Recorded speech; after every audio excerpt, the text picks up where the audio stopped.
What's up guys, my name is Ace, and welcome back to another gun guide. This is the series where I go into great detail with all of the stats for the weapons in Call of Duty Vanguard, and in today's episode we're going to be covering the brand new SMG that was just launched with Season 4.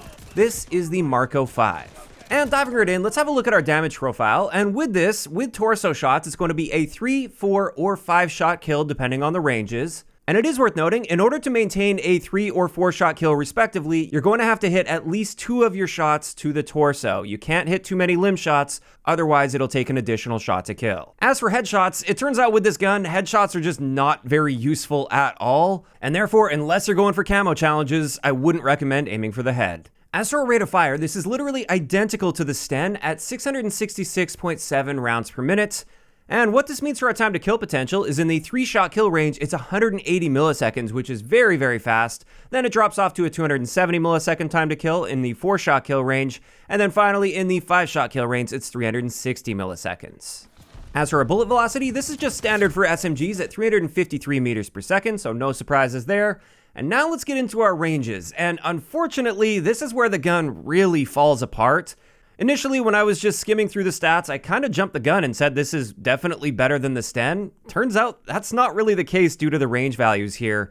Our 3-shot kill range is only 10 meters, and then our 4-shot kill range is only 15 meters. Just for comparison, with the Sten, that 4-shot kill range carries out to 25 meters, which makes it significantly more versatile than the Marco 5. So the fact that you're dropping off to a 360 millisecond time to kill at just 15 meters, that really holds this gun back. And while it may be great in really close quarter situations, it's actually pretty bad even at mid-range. As for hardcore though, within 10 meters, it's a 1-shot kill anywhere in the body. However, anything beyond that, it won't be a 1-shot kill to the body anymore, so not an excellent choice for hardcore modes.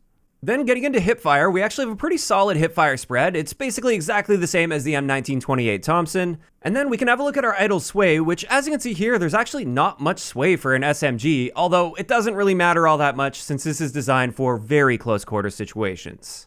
As for recoil, I would say this has moderate recoil, but very controllable as well. There's not a whole lot of side-to-side bounce, which is nice to see, and it kicks upward and just a little bit to the right. This is fairly easy to control and predict, and it generally shouldn't be an issue for you, at least within the effective ranges of this gun.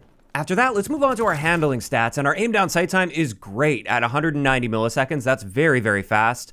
And then our sprint out time is also quite fast, even for an SMG, at 167 milliseconds. So those are some great positives with this gun. And now let's move into our reload add time, which, as you can see here, it's 1.59 seconds, and that's right around average for an SMG. Finally, for the base stats of this gun, let's have a look at our mobility, and our base movement speed is great at 11.3 miles per hour. Our sprint movement speed, also above average even for an SMG, and it's the same story with our aim walking movement speed. So this is definitely a very high mobility as well as fast handling SMG. Those are the areas where this gun really shines.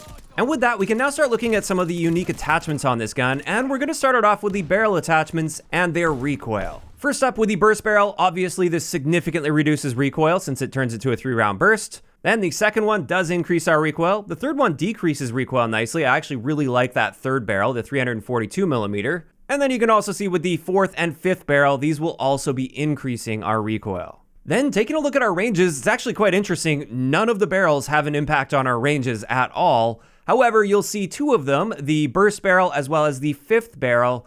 These will both have an impact on our time to kill, so let's have a deeper look at those.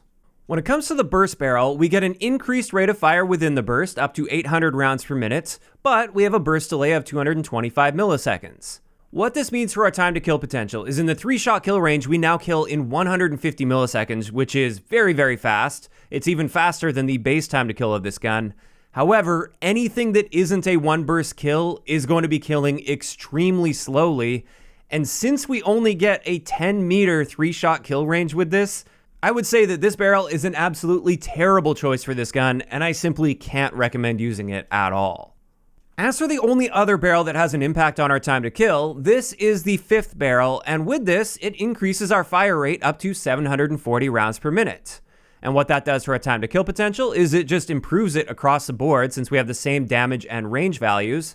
So our 3-shot time to kill is 162 milliseconds, and since our ranges are exactly the same, the only other thing to really consider here is the recoil, and you will notice here there is definitely more recoil. The gap between shots there is quite a bit higher compared to the base version of the gun. So when it comes to this one, I'd say it's really just based on preference. I think it's actually quite a balanced trade-off between time to kill and that recoil increase with it. So I would just base this on your own personal preferences with the gun.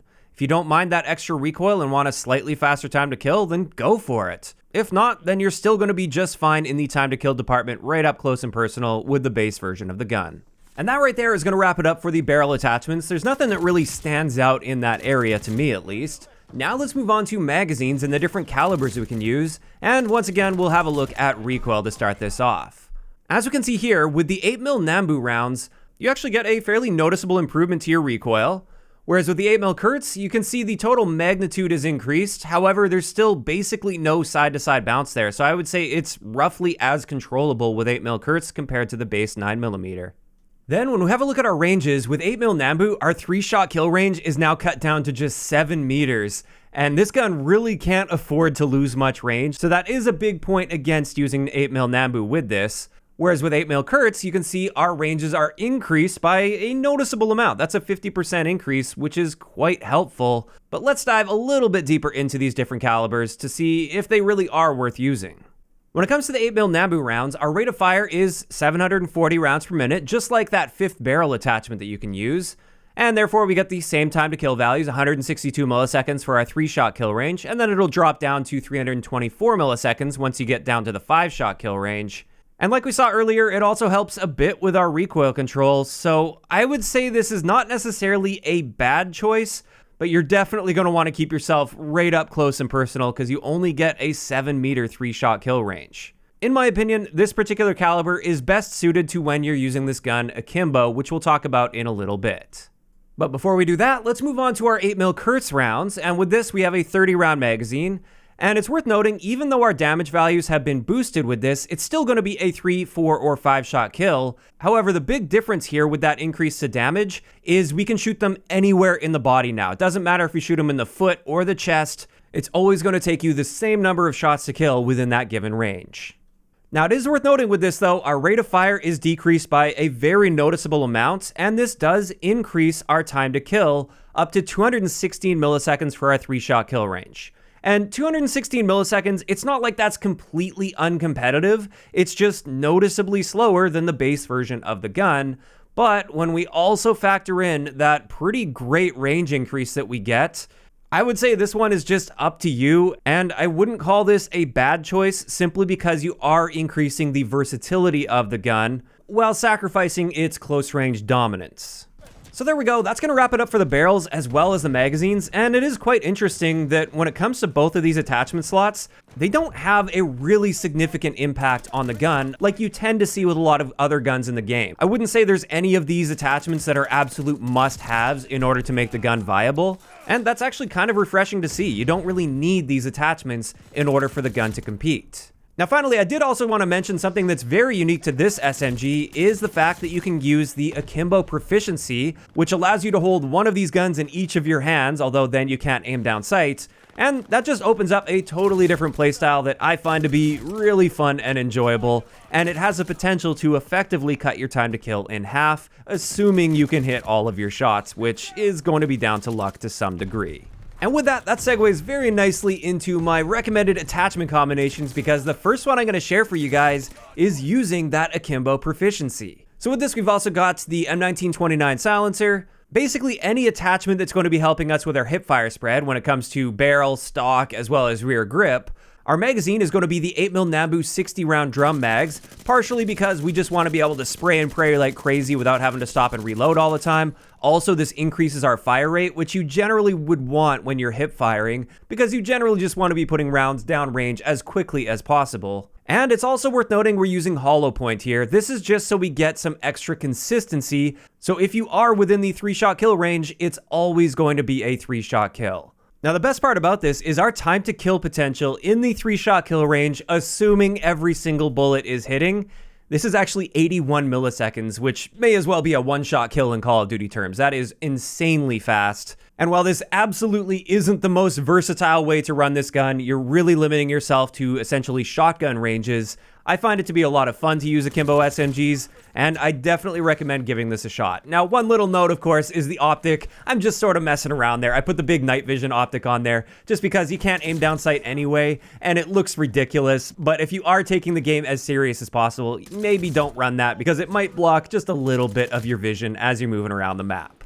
As for the much more versatile build, the all-arounder that I would use with this gun, with this, we're using the 342mm barrel, we've got the 9mm 45-round drum mag, we've got a lot of attachments to help with our recoil control, and our proficiency on this is Frenzy, so after every kill, you're going to start the healing process immediately, which is a very powerful and underrated proficiency. And with this, you can see we've got excellent recoil control, that's very easy to control, amazing handling and mobility, so you can sprint around the map like a chicken with your head cut off and just play fully reactionary with this, and actually find some good success with it. And our time to kill potential within 10 meters is great at 180 milliseconds. And with that, that's going to wrap it up for today's gun guide on the brand new Marco 5 SMG. As for my thoughts on this gun, like I said earlier, I feel like I kind of jumped the gun on it a bit with my initial impression. Now that I've done a bunch of the testing and I've seen just how terrible that 4-shot kill range is, I don't think this is an amazing gun, and it's not even necessarily better than this Sten right now. Having said that, I still think it's a very usable gun for really, really aggressive players that get right up close and personal. You can absolutely make this work very, very well for yourself. And the one thing I will say that I love about this SMG is the fact that they included the Akimbo proficiency. I wouldn't want that to be on all of the SMGs, but it's nice to have something that feels a little bit special with Season 4 instead of just another SMG that performs like all of the other SMGs out there. Now, of course, that is just my opinion. This is where I want to hear from you guys, though, in the comments down below. What are your initial thoughts on the Marco 5 SMG so far? Do you really like the gun, dislike it, or are you kind of indifferent? Just let me know down below. Also, if you guys have missed any of the previous episodes of Gun Guides, I will, of course, leave a link to the playlist in the description down below. If you enjoyed the video, a like rating is always appreciated, and don't forget to subscribe for more if you haven't already. I'll talk to you guys next time.